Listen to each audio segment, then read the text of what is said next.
David Tennant is back. Catherine Tate is back. Doctor Who is back. We're going to talk about that more on today's episode of the Geek Watch podcast.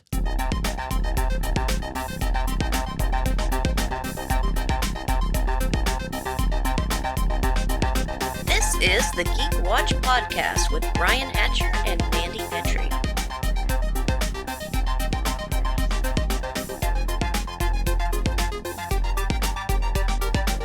Greetings, Geek Watchers, and welcome to episode 205 of the Geek Watch podcast. I'm Brian Hatcher, and with me, as always, Geek Watch's own resident geek goddess, Mandy Petrie. Hi, Brian.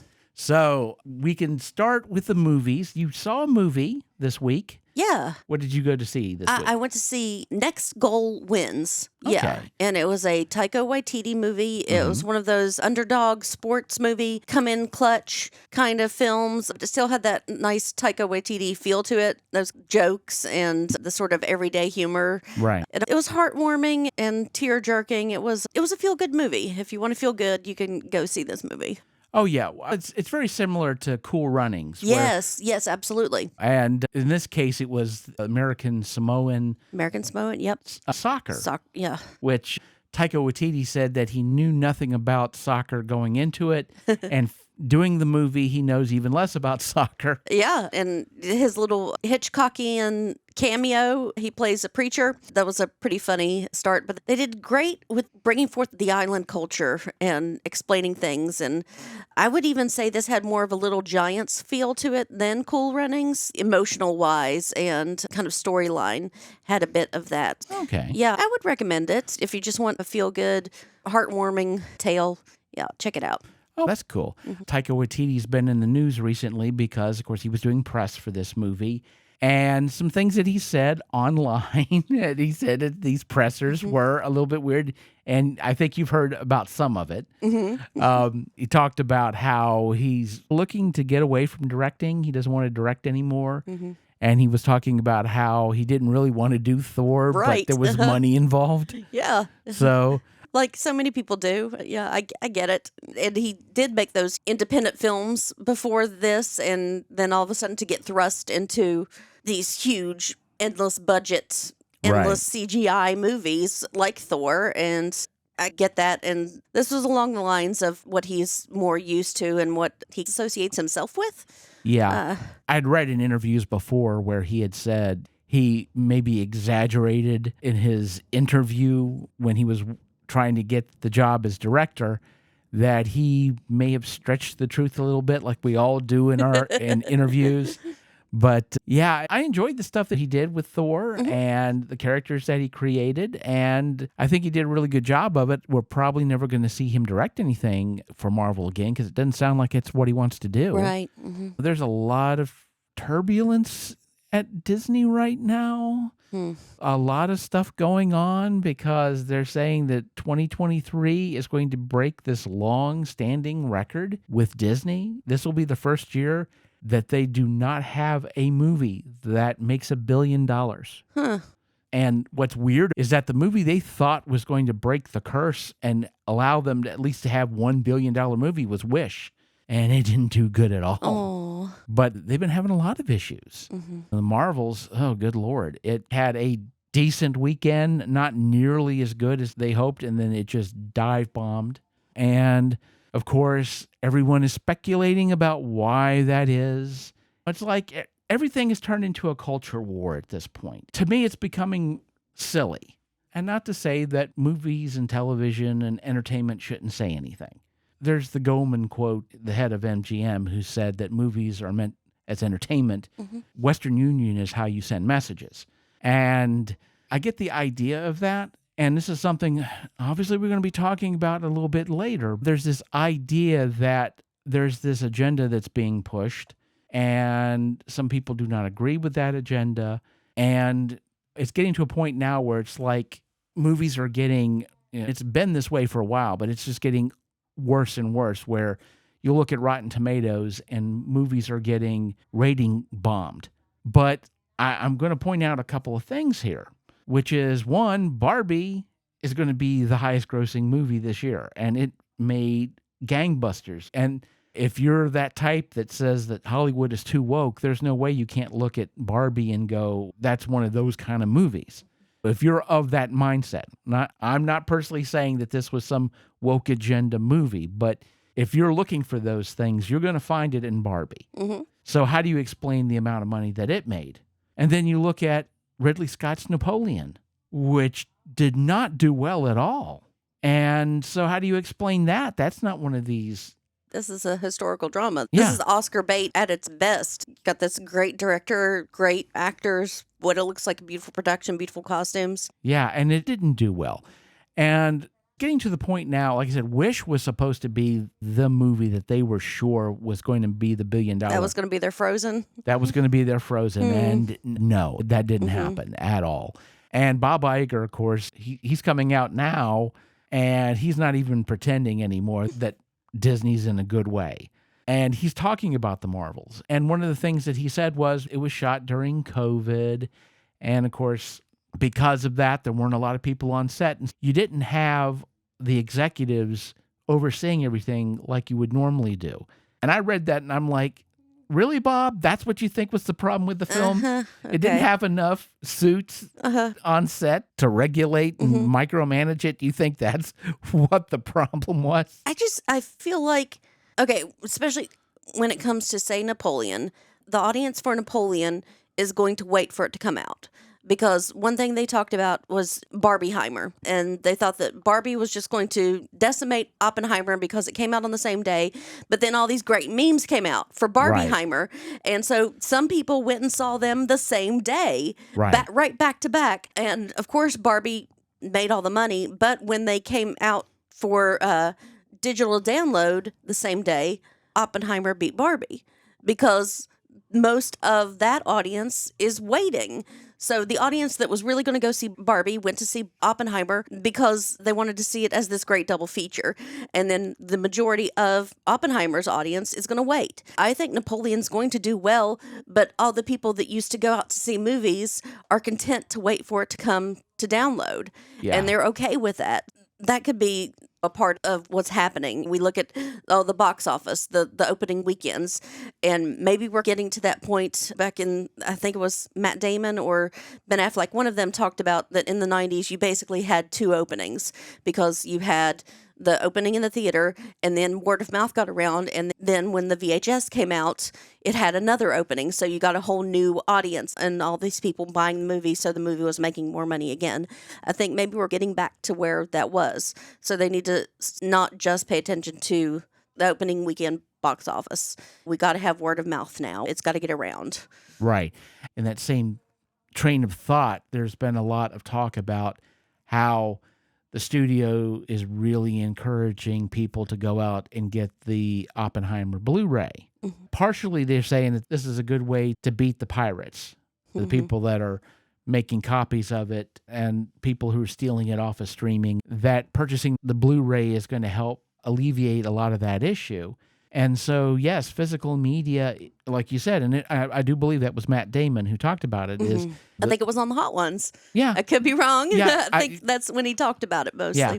And he also talked about how difficult it was to get an original IP made where things had to be a property and how they're constantly revamping stuff, which, depending on how you do it, is good or bad. We can definitely talk about how Tim Burton, of course, he just wrapped Beetlejuice too. Yeah. And somebody had asked him, I guess he was doing press, and the question came up, Nightmare Before Christmas, do we expect a sequel or a reboot? And he goes, there's no way in hell I would ever do that. And of course not. Why would you ever? That movie is perfect. It was the perfect length. It was perfectly done for what it is. And people forget that he did not direct it. Right. Just in this, I Henry had it in my Selick. head. I had it, say it again. Henry Selick. See, I had it in my head and I completely forgot his name just now. Henry Selick directed it. It was based on a short story by Tim Burton. That's all he had to do with it. They just put his name on it to make it more marketable. Because people knew who Tim Burton was. Exactly. Coraline was the same thing. It looks very Burton-esque, yes. Yeah, it looks very Burton-esque. Henry Selick directed it. Of course, it's based off of a Neil Gaiman book. But if anyone thinks that there's like a single reason that you can point to that like explains all of this stuff that's going on right now, I don't think it works, regardless of what your reasoning behind it is, because there are a lot of complicated parts. If you're just looking at Marvel and Disney and what's going on there, there's a lot more going on than just the themes of what these movies have been. Again, COVID, the fact that we had this big, long actor strike that meant people weren't promoting the movies because they couldn't because of the strike, because you had some big stars that are no longer in your movies. There's this idea of oversaturation of the market where you have a ton of stuff coming out, but where in the beginning you got one movie a year and you were really excited about it, and then it became two, and then suddenly you're seeing all this stuff on TV, and now you're flooded, and it's like it dilutes the product as well. And then you got that going, and then you've got, unfortunately, the John Majors issue that they're dealing with because the trial started this week, and they're on a holding pattern because they don't know what they're going to do. Right. Even if he's found innocent, where do you go from here? It's still affecting everyone. Right. There are a lot of working parts here. It's not simple. There's no one right answer. There's no wrong answer. Exactly. Yeah. And there are a lot of other issues that are coming up. We've been talking about AI for a while now. And again, there's this question about how much AI is going to be used in movies and in television and what that's going to look like. And there's been a lot of questions about what was exactly in the contract that SAG-AFTRA signed that's going to be protections and how much is going to be flying under the radar because AI is getting worse. Sports Illustrated got busted. Did you hear about this? No. Sports Illustrated got busted posting articles on their website, news articles that were written by AI. Ooh, wow. With fake writers, that the pictures, the bios of the writers, the pictures that were created by AI, the bios were completely fabricated by AI. The stories were written by AI, and they were saying that they were written by actual reporters, which they weren't. And there were reporters there who worked for Sports Illustrated who had no idea this was going on, and they were not happy at all. Wow. But again, the idea of we need a lot of content and how do we get it cheaply? And so you use AI, you don't have to pay anybody for that. And it blew up in a huge way. And so the whole AI issue hasn't at all solved itself. It's just started, it's getting worse, and it's cropping up all over the place. And it's going to be weird to see how all of this develops. But I am going to say before we go, I'm not ending it on this note. Of course not. Yeah. Because, and it's been a long time since I've done this, but now I'm done this.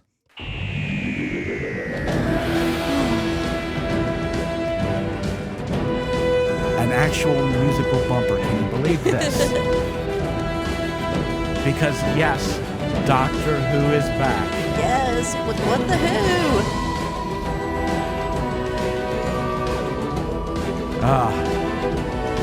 The clock, and Murray Gold is back, of course.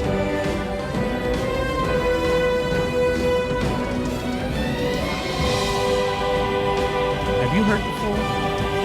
Just what was on the... They just... Yeah, they really gotta... It's like all the stops. Yeah, you know? they got a full-on John Williams treatment, not just a theme song. Absolutely. We have a score. Yeah, I'm like the full thing. I mean, it's like the sweeping and the chorus and everything. You know, Murray Gold is back, and that was always a real part of Doctor Who. And not saying that the people that they had after weren't good, but let's face it, like a John Williams score, there's nothing like it. Right. A Silvestri score, ain't nothing like it. And Murray Gold is a force. And having Murray Gold back is really a return to form. But Doctor Who is back. We've gotten the first of the 3 specials, and the next one is going to be in a couple of days. Right. Because we're getting them weekly, at least for toward the end of the year. And so we have gotten our first of the specials, The Star Beast, which you've seen. If anybody wondered if you ever watched anything when it first came out, there are some things that you do. Some exceptions. There are some exceptions that you make, and for David Tennant, that's definitely an exception you're going to make for sure. I gotta ask, what did you think? Oh God, it was awful. It was horrible. I hated it. Of course I loved it, Brian. Are you kidding? My geek-colored glasses, man. Did you even need your geek-colored glasses? Didn't need them. It was just great. Everything that we needed, we got. And getting Donna back. And are we going spoilers here? Yes, we are going to go spoilers. So at this point, if you haven't seen it yet, put this on pause, go watch it, come back, and then we were definitely going spoilers on this one. But even knowing that the actor has passed away, knowing that Wilf is still there. Yeah. And he's in unit, and they're taking care of him, and that's just, it warms my heart, and I did get a little teary-eyed in that scene. The entire story was good, and we finally got Mothman, didn't we, Brian? We got Mothman in this episode, so now the Daleks are pretty much Braxton County Monster, and now we have the Mothman. And people who haven't seen it have said, so Mothman finally showed up in Doctor Who, so you're going to have to watch it now. Oh, there you go. So, and he talks, and he has a job. Loved that. Subverting the expectations, twist endings. It was beautiful, and I love Donna and just her family trying to hide all the supernatural from her and say, that's not real, don't look. It was adorable. They've been, and you know that they've been doing this for 15 years, and it was adorable. And it's so good. Yeah. I don't know if they did this on purpose. I'm going to pretend like they did. But when Donna's sitting at her kitchen table and her mom's fixing stuff, and sitting right in the middle of the table is this big bowl of apples. And I'm sitting here thinking, an apple a day. Yep. Keeps the doctor. I don't know if they did that on purpose. As far as I'm concerned, it's my headcanon. They did that on purpose. They absolutely did. One of the things, it went by so fast, I didn't catch it, but there are people who are so obsessed with Doctor Who that they go frame by frame. Mm-hmm. And the latest Toy Story movie, you remember the Spoonie character? Yes. Huh? There's a Spoonie character. Really? Sitting on the shelf in Donna's kitchen. Good. There's a Spoonie with the eyeball and everything. That, how Rose is always making her own toys now out in her own little TARDIS shed. Yeah. So maybe she made one of those too, and they had to get the googly eyes. Exactly. There you go. And I'm positive that all those stuffed animals are going to show up on Etsy soon. About that, there's a couple of mysteries that I wonder about. The first thing is, who's the person who's been buying them? The lady who is the main market for a lot of those toys. Because they mention, it's like, oh, she's really going to like that one. Yes. And so is this somebody we're going to wind up seeing again? Is it someone we know? Is it? Yeah. The other thing, too, is think about this with what we already know about the specials and what they've already told us. So Rose Temple, in trying to help her parents make money, took on what job? Toy maker. Yeah. Is that just a coincidence? Is it? I wonder if that's not a nod or that's going to play a little bit more. Because at the end, when Donna drops the coffee, yes, I wonder, because it didn't look like that much of an accident. No, like the TARDIS, everything it's been through. Come on, it wasn't that bad. Yeah. The thing about it is it looked a little bit like she did it on purpose. And I'm wondering a little bit. Obviously, there's a lot of stuff going on. Now, of course. How do you like the new design of the TARDIS? Holy crap. We know where that Disney money went. Because the thing about it, each one of the rondels, of course, has a multicolored LED display. Right. And they're all individually programmed. That means you can make anyone, any color at any time. It's very much set up. I don't know if you've ever seen. I think it looks like a pinball game. Yeah. To me, that's what I see. You've seen drones with the lights where they make pattern. You can program them that way, from my understanding. And they can make all kinds of patterns. They can be any color that you want. And it was funny because after I watched Doctor Who, I always like to catch reactions online, which is good and bad, because as I'm going through YouTube looking for reactions, then I also see all the videos of people complaining. Yes. And the minute I saw somebody mention pronouns, I knew there was going to be a lot of those videos. And yes, there are. Of course there are. But I love seeing the reactions because, first of all, people loving that TARDIS. Yeah. People that, their minds blown. And It's I saw so one sci-fi. It's so, Yeah. so future. So Yeah, and the control panel is the biggest one they've ever done for a TARDIS. And very nicely detailed. And of course, David Tennant running like a madman through this thing. Yes. It's almost like the size of a football field. And they talk about how there are people who come to visit, like other directors, and they're looking at all this neat stuff they can do. And eventually someone has to tap them on the shoulder and say, look, we need to film here. We gotta work. We've got to go back to work. I know it's cool, but we gotta work. And of course, seeing one of the reactions of someone going, oh man, that just seems like it's a little bit, it's like it's so white though. I don't know if I like that. And then all the colors. He goes, okay, scratch that. Never mind. It's literally tabula rasa. We can make it what we want. So exactly. I think really with all that, we're going to be able to feel what the TARDIS is feeling. And in the promo for the next special, the Wild Blue Yonder. Yeah, Donna's even talking about there's something in here that, another spoiler, something in here that the TARDIS is afraid of. So we're going to get to really feel what she's feeling. I think more so than we have before. Now, literal mood lining. Well, I will say, just briefly about the trailer for the next episode, they're not saying an awful lot. Russell T Davies has been saying for this second episode, Wild Blue Yonder is going to be like nothing you've ever seen before. And they have been really careful about spoilers getting out. They've got things locked down to the degree that there have been some videos on YouTube that have been copyright claimed and shut down because what they had done is they had set it up so that if anything looks like the episode, copyright strike it, get it taken down.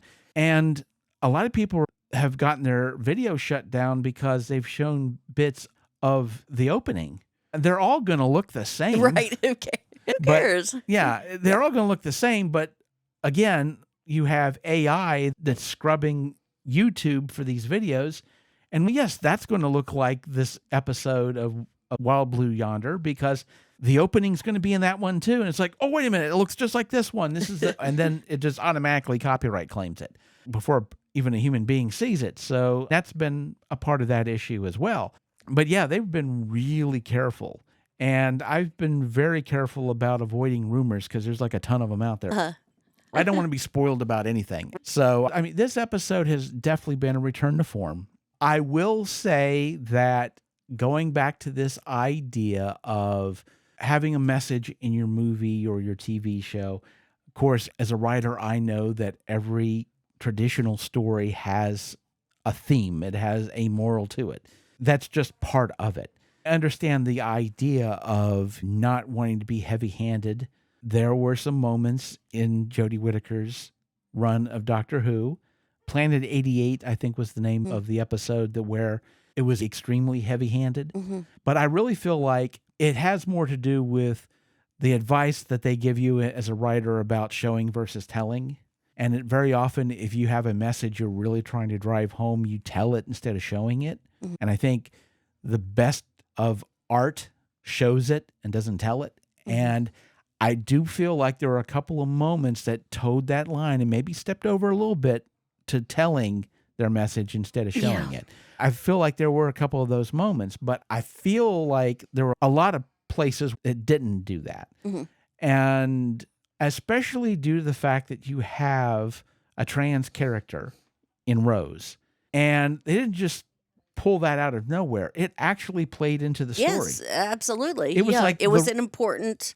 Yeah, it was the resolution to the story. So that completely. It was very Star Trek. It was. It absolutely worked. And of course, I was familiar with the comics, so I knew about to use a wrestling term, I knew about the Meeps heel turn. So, yeah, I didn't. I suspected it. Because who's that cute besides like a Mogwai? Any second he's going to flip on us. Yeah, I suspected it, but I didn't know about it. Yeah, but the Meep needed a belly rub and didn't get one, and that's probably where it... Ah, okay. But when the meat goes all evil in the eyes and then the Yep. teeth, and you're like, oh, man. Right. I knew it was coming, but the Still moment. to see it. Yeah, it's still creepy And to when see. that voice changes, it was whoever, I need to look up that voice actor. What's her? Yeah, I know her last name's Margulies, but I know she's. Juliana? No. Okay. This is somebody else, but she's. Oh, I think I do know who you're talking about. Yeah, starts with her first name starts with an M, but British She actor. played Professor Sprout in Harry Potter, Maybe. I believe, and I think I know who you're talking about. Yeah, maybe so. There was just so much good about this show, and can you imagine what Jodie Whittaker's run would look like with Russell T. Davis at the helm? Yeah, and I feel like those final lines that Rose and Donna have are a shout out to that. If only you were still a woman, you could have had this. And yeah, I think so too. And I have seen some interviews with Jodie, and this is something I did not know because she was keeping a secret for Flux when she was doing the last bits and she was doing the regeneration. Yeah. Jodie had a secret. She didn't tell anybody. She was pregnant. Oh. And something she pointed out was that makes her the first actor to play the Doctor who actually had two hearts. Oh, that's really sweet. Again, I always look back at those episodes and Jodie's time as the Doctor and think, oh, what could have been? Right. What could have been? But hey, David Tennant came back. Tom Baker came back. I think we could see it. I think it could happen. I think she could come back. Oh, yeah, for so sure. I'm always going to be looking forward to it. Yeah. In a couple of days, we'll solve the mystery of what the show's about. Who the boss is. Yeah. We all boss. have. Well, I mean, we've got a general idea of what's going on because, of course, Neil Patrick Harris, the fact they're being so secretive about this next episode and saying they've really built it up. They're saying this is going to be a real game changer for Doctor Who. And I'm thinking that's a pretty tall order. How do you deliver this? So I'm looking forward to it. I am definitely looking forward to it. I've enjoyed this. And again, I've been watching a lot of the new Rick and Morty's that have been coming out. Oh, I didn't even know they were coming out. I'll have to check it out. Oh, yeah. Because I was always curious about the new voices, and they work. Good. They definitely work, and they haven't really missed a step. All right. So I've enjoyed the heck out of that. So we've got that coming up. We've got 3 more episodes of Doctor Who because, of course, we get a Christmas episode. Yes. Hurrah. And then we get What If for Marvel. Right. I am going to say one thing, though. With Doctor Who appearing on Disney Plus, when you go on Disney Plus, there's the logo. It's a Disney Plus exclusive. And I'm like, not really. It's like Disney didn't invent Doctor Who. Nope. Walt Disney is the Christopher Columbus of pop culture. Yeah. Like he pretends like he found all this stuff, sure he but did. it came from other people, okay? He didn't create the character of Mary Poppins or Peter Pan or Pinocchio or Dumbo or any of them. Yeah, Going to take these Bambi. Gosh. Exactly. So, and again, the only thing he didn't get a hold of was Watership Down. Yeah. That would have been watered down, Watership Down. That would have had to have been. It would have just been rabbits. That's it. Yeah, I don't know how do you do Watership Down as a Disney movie. Yeah. Although I am going to say this. It's so messed up.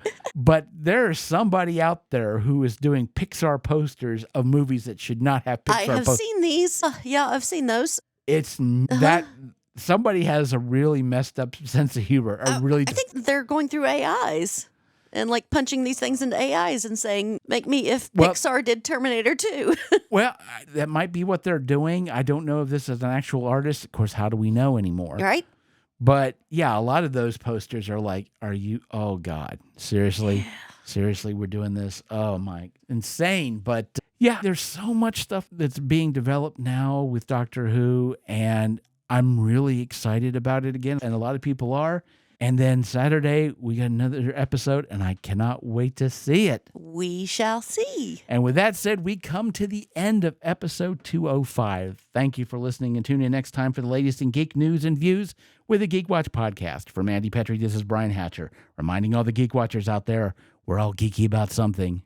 Be proud of yours. See you next time. Thank you for listening to the Geek Watch podcast. If you enjoyed this program, Don't forget to like and subscribe on your preferred platform and share this podcast on your social media. For links to all the ways you can listen to the Geek Watch podcast, as well as leave comments and suggestions, visit our website at geekwatch.net. The Geek Watch podcast is a Hanging J production.